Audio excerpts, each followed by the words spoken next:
இந்த தேவதூதர்கள் நித்திய ஆவிகளாக படைக்கப்பட்டு என்றும் ஆண்டவரை துதிப்பவர்களாக இருக்கிறார்கள்.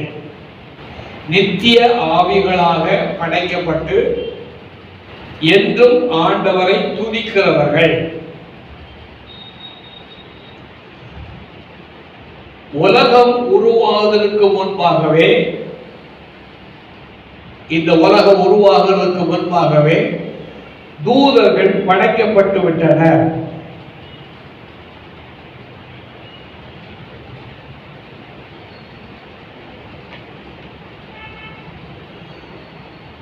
இந்த தூதன் என்று சொல்லும் பொழுது கிரேக்க பதம் மாலக், MALAK,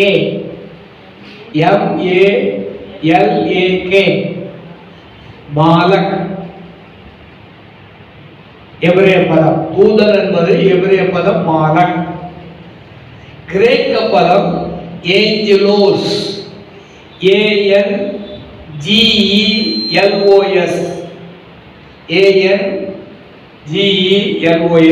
ஆஞ்சலோஸ். இந்த ரெண்டு பதங்கள். முதலாவதாக எதற்காக தூதர்கள் படைக்கப்பட்டார்கள்? ஆண்டவர் அவர்களை ஏன் படைத்தார்? அதுக்கு நம்ம ஒரு வசனத்தை வாசிப்போம். எபிரேயர் 1:6. எபிரேயர் 1ஆம் அதிகாரம் 6ஆம் வசனம். வாசிங்கம்மா.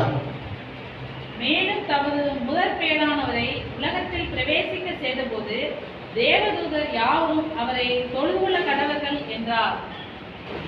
ஆண்டவர் எதற்காக படைத்திருக்கிறாரு? தொழுது கொள்ளும்படியாக. அதாவது தேவனை ஆராதிக்கவும் சேவிக்கவும் படைக்கப்பட்டார்கள். தேவனை ஆராதிக்க, தேவனை சேவிக்க படைக்கப்பட்டனர். அதே மாதிரி அந்த எபிரேயர் 1ஆம் அதிகாரம் 13-14. எபிரேயர் 1:13-14. மேலும் நான் உம்முடைய சத்துருக்களை உமக்கு பாதபடியாக்கி போடும் வரைக்கும் நீர் என்னுடைய வலது வாசத்தில் உட்காரும் என்று தூதர்களில் யாருக்காவது எப்போதாயிலும் அவர் சொன்னதுண்டோ? ரட்சிப்பை சுதந்திரிக்க போகிறவர்களுக்கு நிமித்தமாக ஊழியம் செய்யும்படிக்கு அவர்கள் எல்லாரும் அனுப்பப்படும் பணிவிடை ஆவிகளாய் இருக்கிறார்கள் அல்லவா? இந்த எபிரேயர் 1:13-14 படி தேவதூதர்களுக்கு அறிவு, உணர்ச்சி, சித்தம், அறிவு, உணர்ச்சி, சித்தம், 3 காரியங்கள். அறிவு, உணர்ச்சி, சித்தம் கொண்ட ஆவிக்குரிய ஜீவன்கள். இவர்கள் ஆவிக்குரிய ஜீவன்கள்.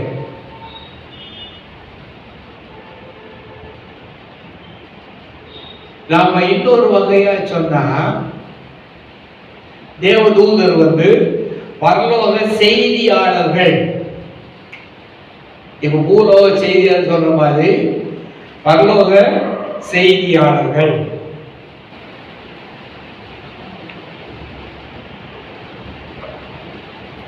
அடுத்தது வெளிப்படுத்தல் 7:1.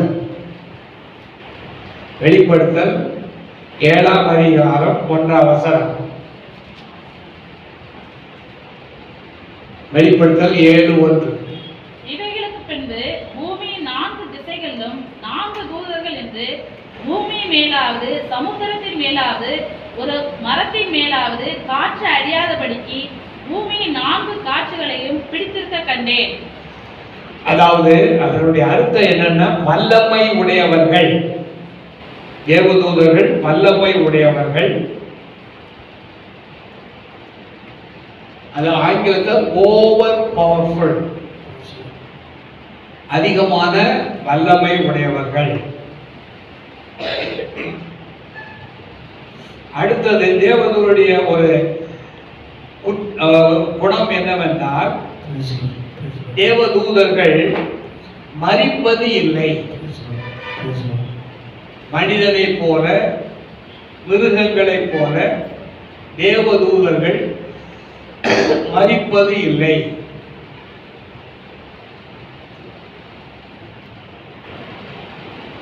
தேவதூதர்கள் மரிப்பதில்லை. லூக்கா 20:36, லூக்கா 20ஆம் அதிகாரம் 36ஆம் வசனம் சொல்லுகிறது, தேவதூதர்கள் மரிப்பதில்லை.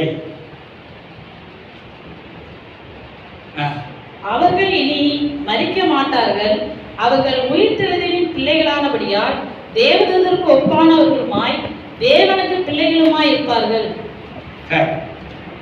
அவர்கள் என்னது? மரிப்பதில்லை. தூதர்கள் மரிப்பதில்லை. அவர்களுக்கு ஆள் தத்துவம் உண்டு, ஆனால் சரீரம் கிடையாது. ஆள் தத்துவம், மனிதனுக்கு என்னென்ன தத்துவங்கள் இருக்கிறதோ அந்த தத்துவங்கள்லாம் உண்டு. ஆள் தத்துவம் உண்டு, ஆனால் நம்மை போல சரீரம் கிடையாது. எபிரேயர் 13:2, எபிரேயர் 13:2.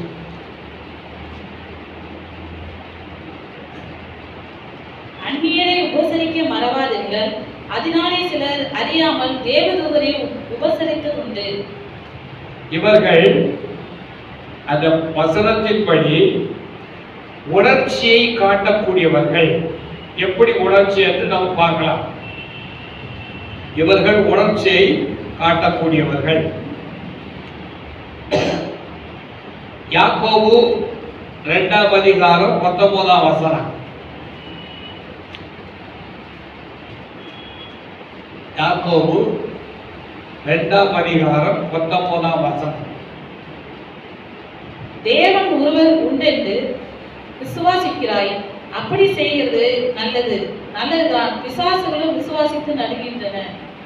அதாவது இவர்களுக்கு அந்த விசுவாசம் என்கிறதான காரியங்கள் உண்டு.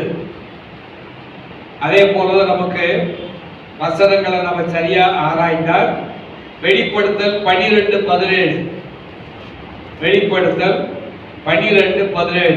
அப்பொழுது வலு சர்ப்பமானது ஸ்திரீயின் மேல் கோபம் கொண்டு தேவனுடைய கற்பனைகளை கைக்கொள்ளுகிறவர்களும் இயேசு கிறிஸ்துவை குறித்து சாட்சியை உடையவர்களுமாகிய அவருடைய சந்ததியான மற்றவர்களோட யுத்தம் பண்ண போயிற்று. அதாவது இவருடைய உணர்ச்சிகளை பற்றி இந்த வசனங்கள் நமக்கு தெளிவுபடுது. இன்னும் சில வசனங்கள் 2 தீமோத்தேயு 2:26, 2 தீமோத்தேயு 2:26. பிசாசானுடைய இச்சையின்படி செய்ய அவனால் பிடிக்கப்பட்டிருக்கிற அவர்கள் மறுபடியும் மயக்கம் தெளிந்து அவன் கண்ணிக்கு நீங்களாகத்தக்கதாகவும் அவனுக்கு உபதேசிக்க வேண்டும். அதாவது நம்ம தீமோத்தேயுல பார்க்கணும்னா தூதர்கள் சுய திட்டத்தை பயன்படுத்துகிறார்கள். தூதர்கள் சுய திட்டத்தை பயன்படுத்துகிறார்கள். அதுக்கு நமக்கு வசனம் என்னன்னா யூதா 6ஆம் வசனம். யூதா புத்தகம். நீங்கள் முன்னமே அறிந்திருந்தாலும் நான் உங்களுக்கு நினைப்பூட்ட விரும்புகிறது என்னவெனில், கர்த்தர் தமது ஜனத்தை எகிப்திலிருந்து வரப்பண்ணி ரட்சித்து பின்பு விசுவாசிகளை அளித்தார், விசுவாசியாதவர்களை அளித்தார். அப்போ தேவதூதர்கள் வல்லமை உடையவர்கள், மரிக்க மாட்டார்கள், உணர்ச்சி உடையவர்கள். இந்த வசனங்களை நல்ல வீட்டில் திரும்ப வாசிப்படும். அடுத்ததாக யோபு 1ஆம் அதிகாரம் 6ஆம் வசனத்துல, யோபு 1ஆம் அதிகாரம் 6ஆம் வசனம். யோபு 1ஆம் அதிகாரம் 6ஆம் வசனம்.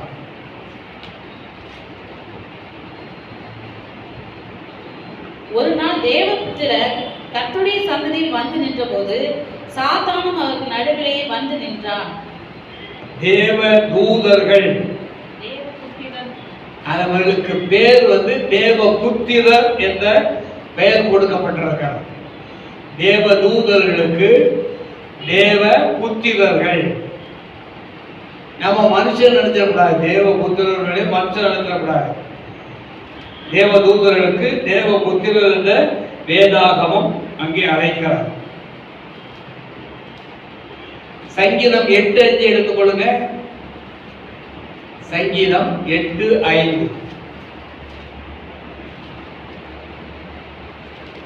நீர் அவனை தேவதூதர்களும் சற்று சிறியவராக்கினீர், மகிமையிலும் கனத்திலும் அவனை முடிசூட்டினீர். ஆண்டவர் மனிதனை தேவ தூதர்களை விட சற்று அந்தஸ்தில் குறைந்தவளாக மனிதன் இருக்கிறார். தேவ தூதர்களை விட மனிதன் அந்தஸ்தில் குறைந்திருக்கிறான். ஆனால் மகிமையிலும் கனத்திலும் தூதர்களை விட உயர்ந்தவர்கள். ஆண்டவரை மகிமைப்படுத்துதல், ஆண்டவரை கனப்படுத்துதல், இவைகளிலே மனிதன் உயர்ந்தவனாய் இருக்கிறான்.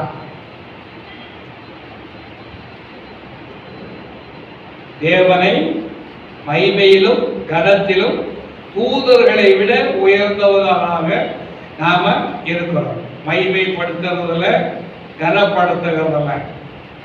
அடுத்தது தேவ தூதர்கள் மனிதர்களால் நியாயம் தீர்க்கப்படுவார்கள். அது எவ்வளவு பெரிய ஒரு ரகசியம் பாருங்க. நாம யார நியாயம் தீர்ப்போம்? தேவ தூதர்களை. எங்க அந்த வசனம் எங்க இருக்கு தெரியுமா? 1 கொரிந்தியர் 6:3. 1 கொரிந்தியர் 6ஆம் அதிகாரம் 3ஆம் வசனத்துல தேவ தூதர்கள் மனிதர்களால் நியாயம் தீர்க்கப்படுவார்கள். தேவ தூதர்களையும் நியாயம் தீர்ப்போம் என்று அறியீர்களா? தேவ தூதர்களை நாம் நியாயம் தீர்ப்போம் என்று அறியீர்களா? அதான் இருக்கு. இனி தேவதூதருடைய வகைகள் என்ன, நிலைகள் என்ற அடுத்த தலைப்பு. தேவதூதர்கள் எத்தனை பேராக இருக்கிறாங்க, எத்தனை வகை? தேவதூதர்களுடைய வகைகள், நிலைகள். தேவதூதருடைய நிலைகள், வகைகள். தேவதூதர்கள்ல நல்ல தூதர்களும் உண்டு, பொல்லாத தூதர்களும் உண்டு என்று 2 வகையாக நாம் பிரிக்கின்றோம்.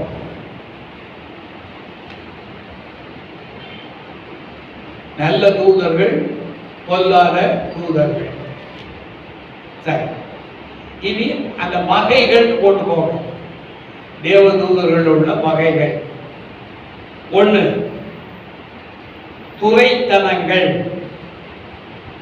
துரைத்தனங்கள் ஆங்கிலத்தில் பிரின்சஸ்.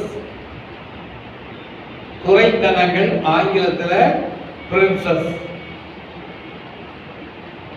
2வது அதிகாரங்கள். 2வது அதிகாரங்கள் ஆங்கிலத்தில் அத்தாரிட்டிஸ்.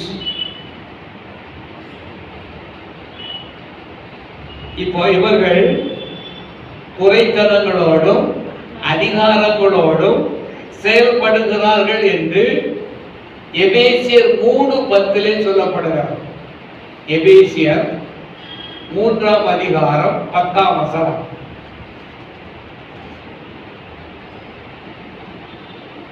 எபேசியர் 3:10. உன்னதங்களில் உள்ள துரைத்தனங்களுக்கும் அதிகாரங்களுக்கும் அவருடைய அனந்த ஞானமானது சபையின் மூலமாய் இப்பொழுது தெரிய வரும் பொருட்டாக. இவர்களுக்கு அதிகாரங்கள் இருக்கிறது, அதே போல என்ன இருக்கிறது? துரைத்தனங்கள் இருக்கிறது. அடுத்தது பொல்லாத தூதர்கள். பொல்லாத தூதர்கள் அவர்களை பற்றி எபேசியர் 6:12.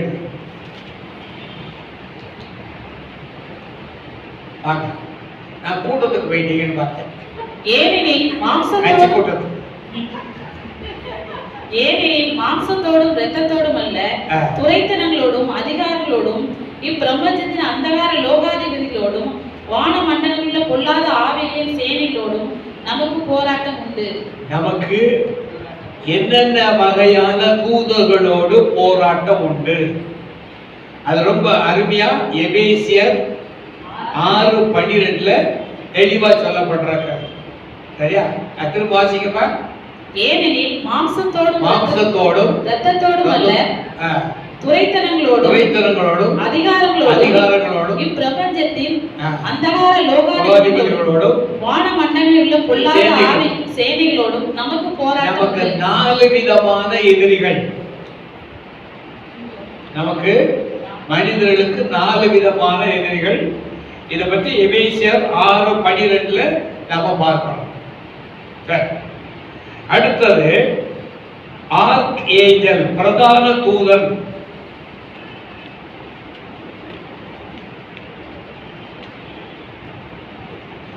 பிரதான தூதன் 3 பேர்கள் இருக்கிறார்கள். பிரதான தூதர்கள் ஆர்க் ஏஞ்சல்ஸ், ஆங்கிலத்தில் ஆர்க் ஏஞ்சல்ஸ். பிரதான தூதர்கள் 3 பேர். பிரதான தூதர்கள் 3 பேர். முதலாவது தூதன் மிகாவேல். பிரதான தூதன் மிகாவேல். தானியேல் 10:13. தானியேல் 10ஆம் அதிகாரம் 13ஆம் வசனம்.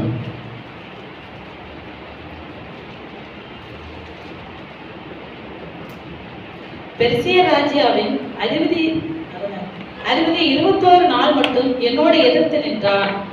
ஆனாலும் பிரதான அதிபதிகளில் ஒருவனாகிய மிகாவேல் எனக்கு உதவியாக வந்தான். ஆதலால் நான் அங்கே பெர்சியாவின் ராஜாக்களிடத்தில் தரித்திருந்தேன். பெர்சிய ராஜாக்களிடமிருந்து பாதுகாக்கிறதான வேலையை மிகாவேல் இஸ்ரவேலரை பாதுகாக்கும் தேவதூதன். தானியேல் 10:13 வசனத்தின்படி மிகாவேல் இஸ்ரவேலை பாதுகாக்கும் தேவதூதன். அப்ப நமக்கும் பாதுகாப்பு யாரு? மிகாவேல்.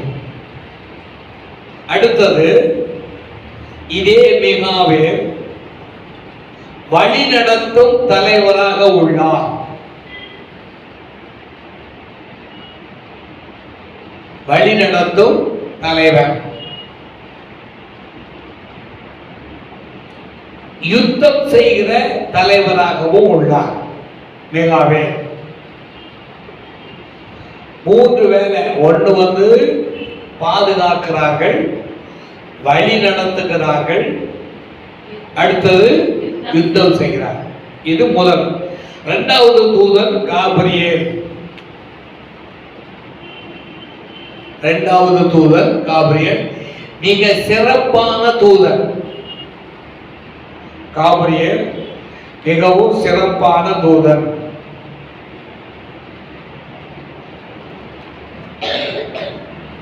கடவுளுடைய சிறப்பான தூதன். இந்த தூதருடைய வேலை என்னன்னா, தானியேலுக்கும் சகரியாவுக்கும் மரியாளுக்கும், தானியேல், சகரியா, மரியா, இவர்களுக்கு தேவ செய்தியை கொண்டு சென்றார்.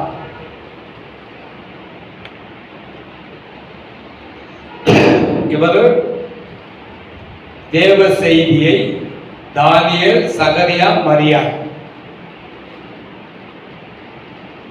இப்போ வாசிப்போம். தானியேலுக்கு என்ன சொன்னார் என்று நம்ம வாசிப்போம். தானியேல் 9ஆம் அதிகாரம் 21ஆம் வசனம். தானியேல் 9:21. அப்படி நான் ஜெபம் பண்ணி கொண்டிருக்கும் போதே முதல் தரிசனத்திலே நான் கண்ட புருஷனாகிய காபிரியேல் வேகமாய் பறந்து வந்து அந்தி பலியின் நேரமாகிய வேளையிலே என்னை தொட்டான். அவன் எனக்கு தெளிவுண்டாக்கி என்னோட பேசு, தானியேலே, உனக்கு அறிவை உணர்த்தும்படி இப்பொழுது புறப்பட்டு வந்தேன். அறிவை உணர்த்தும்படி புறப்பட்டு வந்தேன். அப்போ இவர்களுடைய இன்னொரு வேலை என்ன? அறிவை உணர்த்துகிறவர்கள். அதாவது தெய்வீக அறிவு நமக்கு வந்து தீர்க்க தரிசனமா அவர்கள் சொல்லக்கூடியவர்கள். அறிவை உணர்த்துகிறது. அது அடுத்தது லூக்கா 1ஆம் அதிகாரம். லூக்கா 1ஆம் அதிகாரம் 19ஆம் வசனத்தும் 26ஆம் வசனத்துல காபிரியேல் 19 to 26. தேவதூதன் அவனுக்கு பிரதியுத்தரமாக, நான் தேவ சன்னிதானத்தில் நிற்கிற காபிரியேல் என்பவன், உன்னுடனே பேசவும் உனக்கு இந்த நற்செய்தியை அறிவிக்கவும் அனுப்பப்பட்டு வந்தேன். இதோ தகுந்த காலத்திலே நிறைவேறப் போகிற என் வார்த்தைகளை நீ விசுவாசியாதபடியால் இவைகள் சம்பவிக்கும் நாள் மட்டும் நீ பேசக்கூடாமல் ஊமையாய் இருப்பாய் என்றான். இந்த 26 வசனம் வரைக்கும் வாய்ஸ் கொடுக்க வீட்டுல அவன் அங்கே மரியாளிடத்துல அவன் பேசுகிறான். அதுதான் முக்கியமான செய்தி. மரியாதை சொல்லும் போது வேதத்தில் 7 விதமான மரியாதைகள் இருக்கிறாங்க. இந்த 7 விதமான மரியாதைகள்ல ஆண்டவராய் இயேசுவை சுமக்கிறதான மரியாள் யார் என்று இந்த வசனத்திலே கேப்ரியேல் சொல்லுகிறார். நீதான் இரட்சகரை சுமக்க போகிறாய். சரி, அடுத்து மூன்றாவது முக்கியமான தூதர் அதிகாலையின் மகனாகிய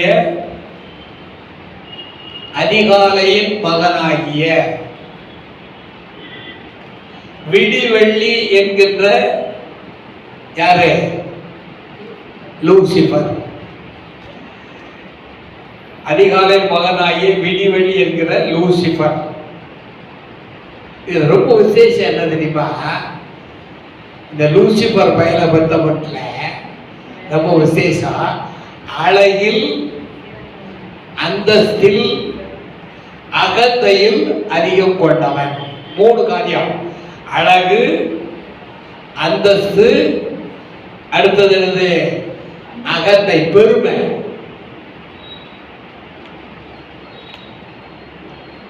அவனை பற்றி நாம வேத வசனத்தில் வாசிக்கும் போது ஏசாயா 14ஆம் அதிகாரம், அதே போல எசேக்கியேல் 28ஆம் அதிகாரங்கள்ல நாம பார்க்கலாம். நீங்க வீட்டுல போய் வாசிக்கிடுங்க. அவன் என்ன செய்யறான்னா, நான் வானத்துக்கு மேலாக ஏறுவேன், சிங்காசனத்தை சாபிப்பேன், 5 தடவை இப்படி சொல்லுவான். அதான் முக்கியம்.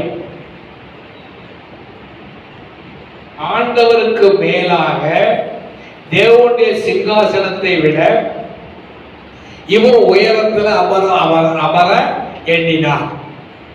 தேவனுடைய சிங்காசனத்தை விட உயரத்தில் அமர எண்ணி இருந்தான்.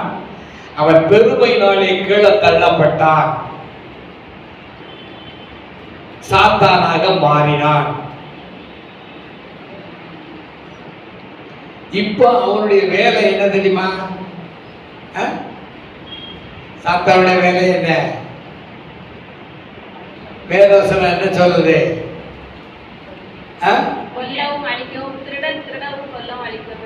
யாரை வஞ்சிக்கலாமோ என்று வகை தேடி சுற்றி திரிகிறான். யாரை வஞ்சிக்கலாம் என்று வகை தேடி சுற்றி திரிகிறான். சரி, இனி நாலாவது வகை தூதர்கள். ராஜ்யத்தின் அதிபதிகள், பிரின்சஸ். ஆங்கிலத்தில் பிரின்சஸ், ராஜ்யத்தின் அதிபதிகள்.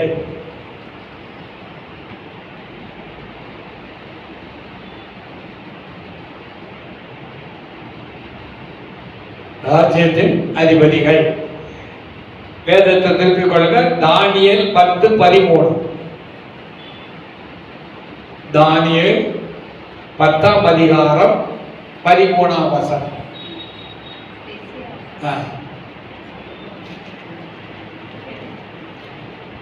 பெர்சியா ராஜ்யத்தின் அதிபதி 21 நாள் மட்டும் என்னோடு எதிர்த்து நின்றான். 21 நாள் மட்டும் எதிர்த்து நின்றான். அதாவது இவருடைய ஜெபம் உடனடியாக கேட்கப்படாதபடிக்கு 21 நாள் எதிர்த்து நின்றான்.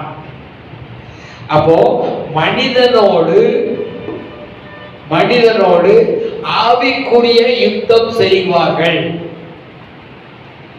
மனிதனோடு ஆவிக்குரிய யுத்தம் செய்வார்கள்.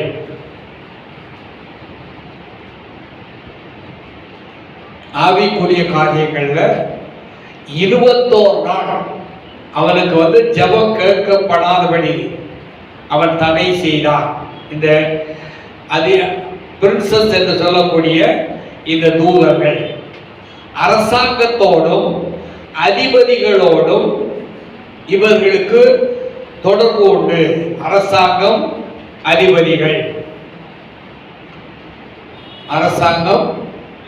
அரசாங்கத்தில் உள்ள அதிபதிகளோடு இவர்களுக்கு தொடர்பு உண்டு.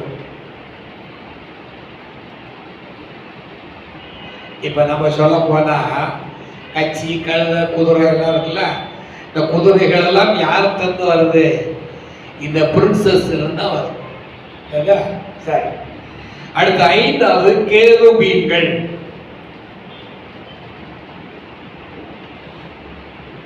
ஐந்தாவது வகை தூதர்கள் கேருபீன்கள்.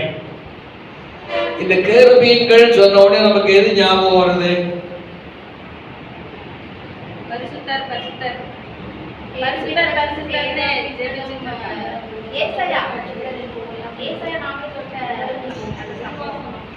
சரி, கேருபீன்கள் சொன்ன உடனே நமக்கு ஆசரிப்பு கூடாரம் ஞாபகத்துக்கு வரும். கேருபீன்கள் என்பது ஆசரிப்பு கூடாரத்துல அந்த உடன்படிக்கை பெட்டியின் மீது இருப்பாங்க. அதுலதான் தேவ பிரசன்னம். 2 கேருபீன்கள். பரலோகத்துல இப்ப இவங்க ஆசரிப்பு கூடாரத்துல, பரலோகத்துல தேவனுடைய சிங்காசனத்தை சுற்றி நின்று தேவனை சேவிப்பார்கள். தேவனுடைய சிங்காசனத்தை சுற்றி நின்று அவர்கள் சேவிப்பார்கள்.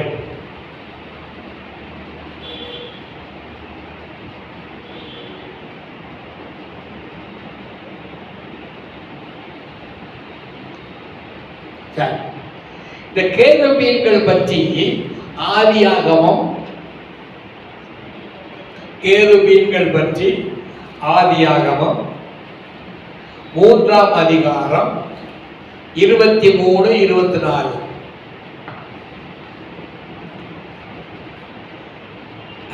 வாசிங்க. அவன் எடுக்கப்பட்ட மண்ணை பண்படுத்த தேவனாகிய கர்த்தர் அவனை ஏதேன் தோட்டத்தில் இருந்து அனுப்பிவிட்டார். அவர் மனுஷனை துரத்திவிட்டு ஜீவ விருட்சத்துக்கு போகும் வழியை காவல் செய்ய ஏதேன் தோட்டத்துக்கு கிழக்கே கேருபீன்களையும் வீசிக்கொண்டிருக்கிற சுடரொளி பட்டயத்தையும் வைத்தார். அப்போ கேருபீன்களுடைய முக்கியமான வேலை, அந்த மரம் என்ன மரம்? ஜீவ விருட்சத்தை பாதுகாக்கும் வேலை.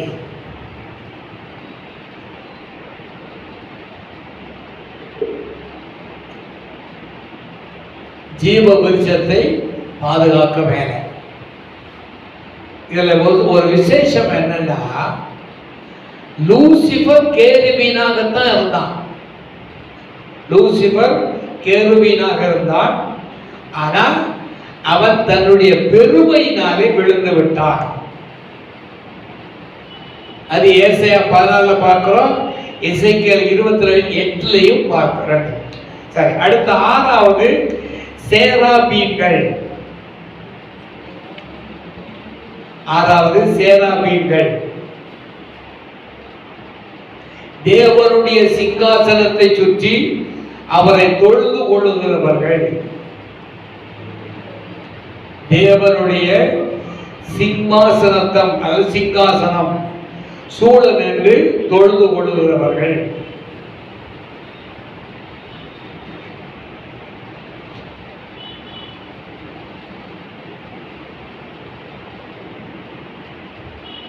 இவருடைய முக்கியமான வேலை என்னன்னா, ஆராதனை, துதி.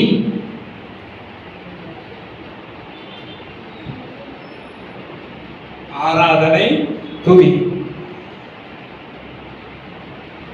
கொலோசியர் 1:16. கொலோசியர், கலாத்தியர், எபேசியர். கொலோசியர் 1:16. ஏனென்றால் அவருக்குள் சகலமும் சிருஷ்டிக்கப்பட்டது, பரலோகத்தில் உள்ளவைகளும் பூலோகத்தில் உள்ளவைகளும் ஆகிய காணப்படுகிறவைகளும் காணப்படாதவைகளுமான சகல வஸ்துக்களும், சிங்காசனங்கள் ஆனாலும் கர்த்தத்துவங்கள் ஆனாலும் துரைத்தனங்கள் ஆனாலும் அதிகாரங்கள் ஆனாலும் சகலமும் அவரை கொண்டு அவருக்கென்று சிருஷ்டிக்கப்பட்டது. சரி, அப்போ இந்த சேராபீன்கள் அவர்கள் ஆண்டவரை ஆராதித்து துதிக்கிறவர்கள். இந்த கேருபீன்களும் சேராபீன்களும் வெள்ளை அங்கி தணிந்து கொண்டு சிறகுகளை விரித்து பறந்து கொண்டிருப்பார்கள். கேருபீன்களும் சேராபீன்களும் வெள்ளை அங்கி அணிந்து கொண்டு சிறகுகளை விரித்து பறந்து கொண்டிருப்பார்கள்.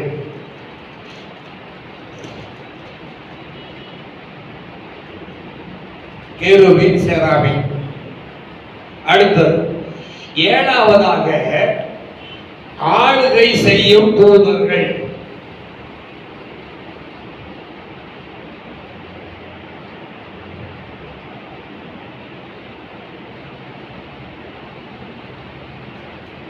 ஆளுகை செய்கின்ற தூதர்கள்.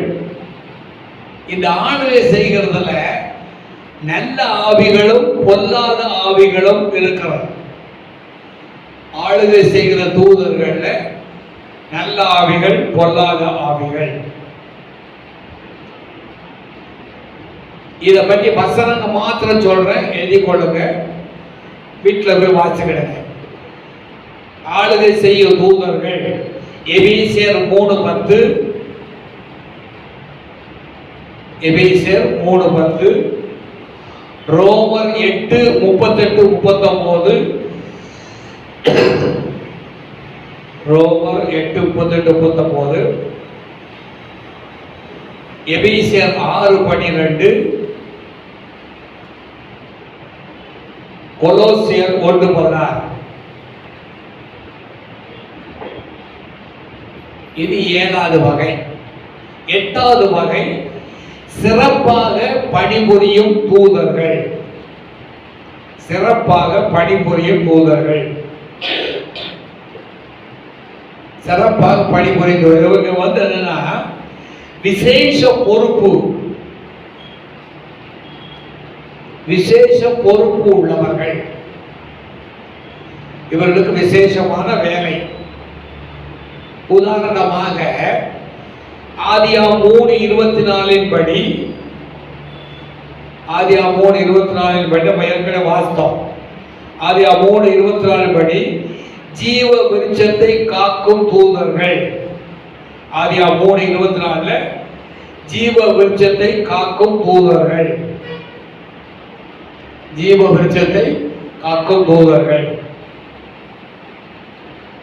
2வதாக சிறப்பாக பணிபுரிகிற ஆட்கள்ல 2வது வெளிப்படுத்தல் 9:11 படி, வெளிப்படுத்தல் 9:11, வெளிப்படுத்தல் 9:11.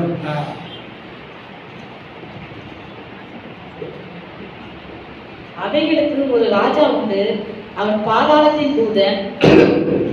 அவன் பாதாளத்தின் தூதன். அடுத்தது பாதாளத்தின் தூதன் 2வது.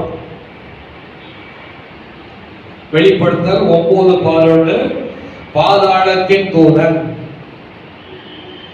3வதாக வெளிப்படுத்தல் 16:5, வெளிப்படுத்தல் 16:5 அப்பொழுது தண்ணீர்களின் தூதன். தண்ணீர்களின் தூதன். அடுத்தது தண்ணீர் பொறுப்போர்.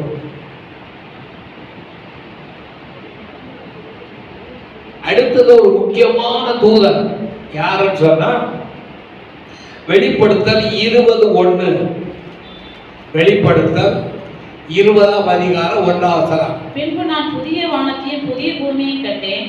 முந்தின வானமும் முந்தின பூமியும் ஒளிந்து போயின, சமுத்திரமும் இல்லாமல் போயிற்று. வெளிப்படுத்தல் 20:1. ஒரு தூதன் பாதாளத்தில் திறவுகோலையும் பெரிய சங்கிலியையும் தன் கையிலே பிடித்துக் கொண்டு வானத்திலிருந்து இறங்கி வர கண்டேன். அதாவது சாத்தானை கட்டி வைக்கும் தூதன், சாத்தானை கட்டி வைக்கும் தூதன்.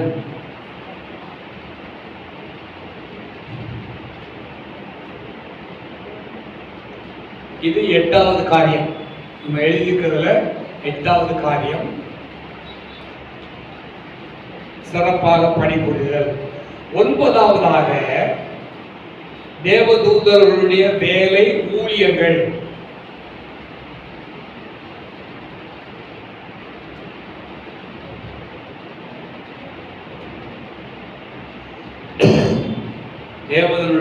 தூதருடைய வேலை என்னன்னு சொன்னா, ஜனங்களுக்கு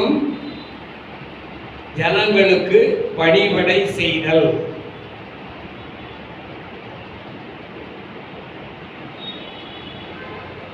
ஜனங்களுக்கு பணிவிடை செய்தல்.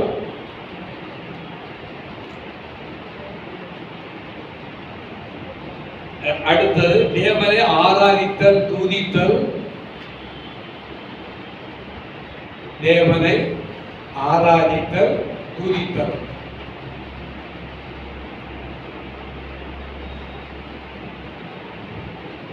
அடுத்தது தேவன் அனுப்பும் செய்திகளை எடுத்து செல்லுதல். தேவன் அனுப்பும் செய்திகளை எடுத்து செல்லுதல். அதனால மெசஞ்சர் சொல்றது, காட்ஸ் மெசஞ்சர். தேவன் அனுப்பும் செய்திகளை எடுத்து செல்லுதல். அடுத்து நியாய தீர்ப்புகளை, ஆண்டவரின் நியாய தீர்ப்புகளை நிறைவேற்றுதல். ஆண்டவருடைய நியாய தீர்ப்பை நிறைவேற்றுதல்.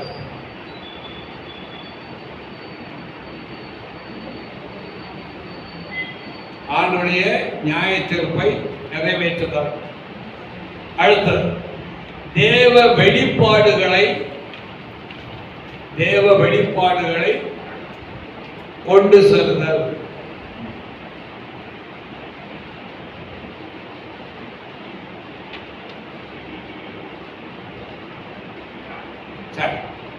வசனங்கள் எழுதி கொடுங்க. எபிரேயர் 1:6. எபிரேயர் 1:6. வெளிப்படுத்தல்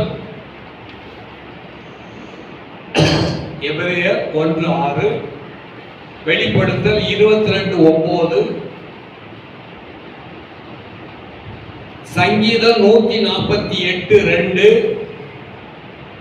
சங்கீதம் 148:2. சங்கீதம் 103:20-22. சங்கீதம் 103:20-22. லூக்கா 1:11-13. லூக்கா 1:11-13. இவ்வளவு வசனங்களும் தூதர்களுடைய வேலை பற்றி சொல்லுகிறது.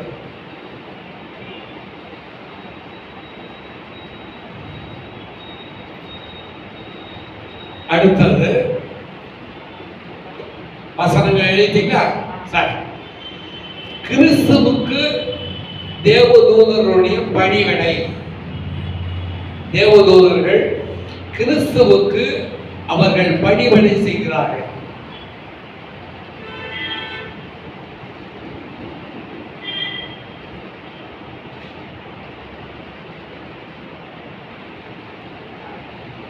கிறிஸ்துவுக்கு அவருடைய பணிவிடை. முதலாவது பணிவிடை என்னன்னா, தேவதூதர்கள் செய்த பணிவிடை, திரள் சேனையாக வானில் தோன்றி கிறிஸ்துவின் பிறப்பினை அறிவித்தனர்.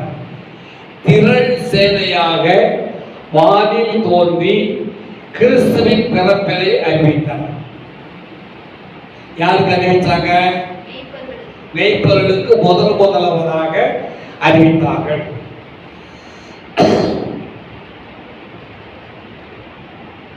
அது முதலாவது. இரண்டாவதாக பிசாசின் சோதனை காலம் முடிந்த பின்பு, பிசாசினுடைய சோதனை காலம், இயேசுவுக்கு பணி செய்கிறார்கள். தேவதூதர்கள் இயேசுவுக்கு பணி செய்கிறார்கள். மத்தேயு 4:11, மத்தேயு 4:11.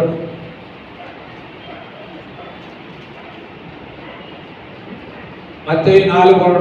அப்பொழுது பிசாசானவன் அவரை விட்டு விலகி போனான். உடனே தேவதூதர்கள் வந்து அவனுக்கு பணிவிடை செய்தார்கள். தேவதூதர்கள் பணிவிடை செய்தார்கள். அடுத்தது மூன்றாவதாக முக்கியமான ஒரு வேலை, கெத்செமனே தோட்டத்தில் ஒரு தேவதூதன் தோன்றி இயேசுவை பலப்படுத்தினார்.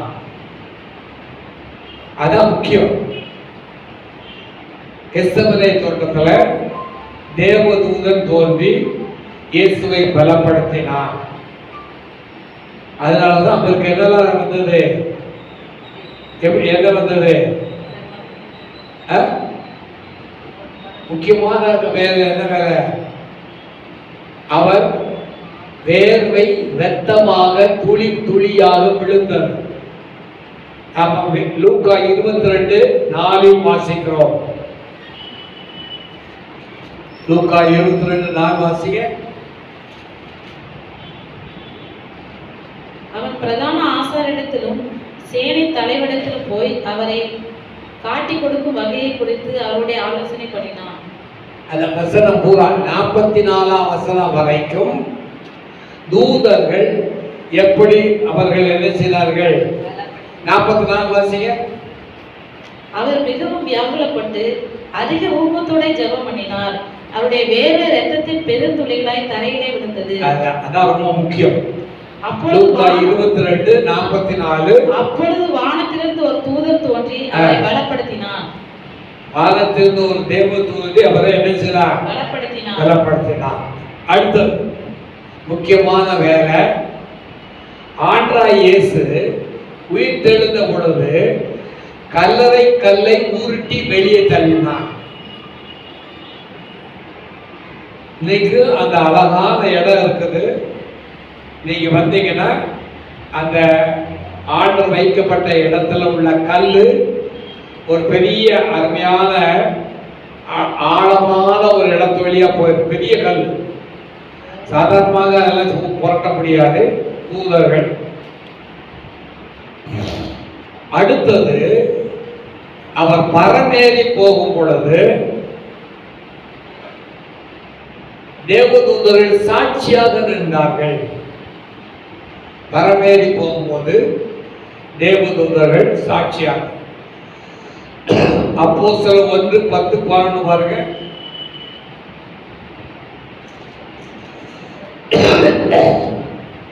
அப்போஸ்தலர் 1:10-11. அவர் போகிற போது அவர்கள் வானத்தை அண்ணாந்து பார்த்து கொண்டிருக்கையில் இதோ வெண்மையான வஸ்திரம் தரித்தவர்கள் 2 பேர் அவர்கள் நின்று, கலிலேயராகிய மனுஷரே, நீங்கள் ஏன் வானத்தை அண்ணாந்து பார்த்து நிற்கிறீர்கள்? உங்களிடத்திலிருந்து வானத்துக்கு எடுத்துக்கொள்ளப்பட்ட இந்த இயேசுவானவர் எப்படி உங்கள் கண்களுக்கு முன்பாக வானத்துக்கு எழுந்தருளி போனாரோ அப்படியே மறுபடியும் வருவார் என்றார்கள். இப்ப இஸ்ரேல் நாட்டுக்கு வந்தீங்கன்னா ஆண்டவர் பரமேறி போன இடத்துல அருமையான ஒரு கட்டடம் கட்டி வச்சிருக்காங்க. ஆண்டவருடைய பாதம் 2 கல்ல பதிஞ்சிருக்கு. அதுல ஆண்டவருடைய பாதம் எப்படி இருக்குன்னு சொல்லி நம்ம என்ன செய்யலாம், பார்க்கலாம். அடுத்தது ஆண்டுடைய 2ஆம் வருகையிலும் 1000 தூதர்கள் வருவார்கள். ஆண்டுடைய 2ஆம் வருகையில 1000 அது கணக்கு இல்லாதனால 1000 சொல்லி, கணக்கு இல்லாத அது 1000. அந்த ஆங்கிலத்தில் அதை பார்க்கும்போது கவுண்ட்லெஸ், ஆங்கிலத்தில் கவுண்ட்லெஸ், 1000 into 1000 என்று சொல்லப்படுவது கவுண்ட்லெஸ், எண்ணிக்கை செய்ய முடியாது. மத்தேயு 13ஆம் அதிகாரம் 37-41 அவிசுவாசிகளை விசுவாசிகளிடமிருந்து பிரித்து விடுவார்கள். அவிசுவாசிகளை விசுவாசிகளிடமிருந்து தூதர்கள் பிரித்து விடுவார்கள். அவிசுவாசிகளை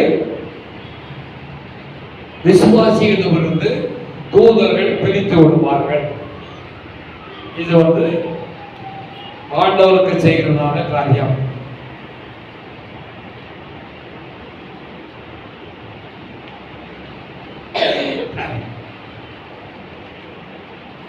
அடுத்தது நம்ம பார்க்கணும்னா அப்போஸ்தலர்களுடைய ஊழியம்.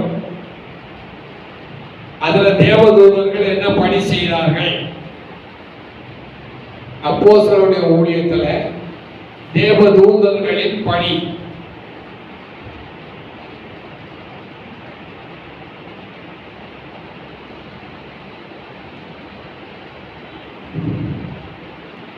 மூன்று காரியங்களை சொல்லி நான் முடிக்கிறேன். அப்போஸ்தலர் ஊழியத்துல 3 காரியங்கள் தேவதூதர்கள் செய்கிறார்கள். ஒன்று, அப்போஸ்தலர் 5:19. 5:19 பேதுருவை சிறைச்சாலையிலிருந்து விடுவித்தார்கள். கர்த்தருடைய தூதன் ராத்திரியே சிறைச்சாலையின் கதவுகளை திறந்து அவர்களை வெளியே கொண்டு வந்து, நீங்கள் இதுல விசேஷம் என்ன தெரியுமா? இவனை நாளைக்கு கொல்ல போறாங்க பேதுருவை. ஆனா நைட்ல நல்லா தூங்குறான் பாதி. அதெல்லாம் வாசிக்கிறவங்க நமக்கு விளங்க மாட்டாங்க. அவன் நாளைக்கு சாக போறான், தூக்குல போட போறான்னு சொல்லலாம். அன்னைக்கு கூட அவன் எப்படி தூங்குவான்? இவன் நல்ல கொட்டை போட்டு தூங்கிட்டு இருந்தான். செய்தியெல்லாம் தூதர்கள் என்ன செய்வாங்க? விலைக்கு விட்டு கதவை திறந்து வீதிகளை கடந்து கொண்டு போய் வீட்டில் ரோதைங்கிற பொப்பளையெல்லாம் பார்க்கிறோம். ரெண்டாவது, அப்போஸ்தலர் 8:26 படி, அப்போஸ்தலர் 8:26 படி, பின்பு கர்த்தருடைய தூதன் பிலிப்புவை நோக்கி, நீ எடுத்து தெற்கு முகமாய் எருசலேமிலிருந்து காசா பட்டணத்துக்கு போகிற காசாவுக்கு போகும்படி பிலிப்புவுக்கு சொன்னது தூதர்கள். காசாவுக்கு போ. இப்ப நமக்கு காசாவுக்கு நமக்கு இஸ்ரேலுக்கு சண்டை.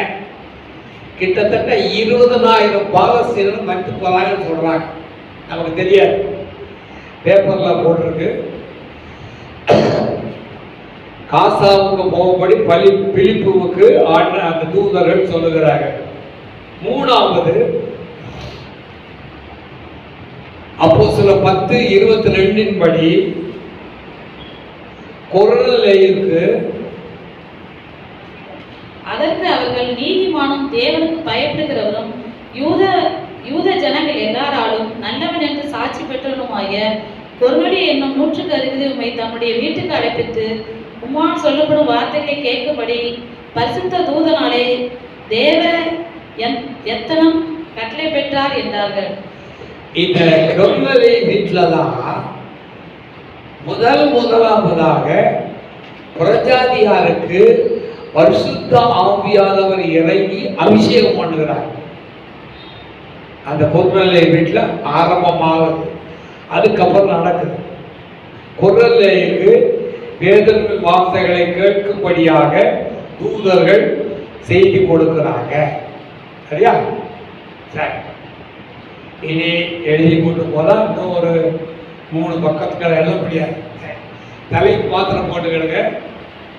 விசுவாசிகளுக்கு தேவதூதர்களுடைய வேலை என்ன? விசுவாசிகளுக்கு தேவதூதருடைய வேலை ஐயா.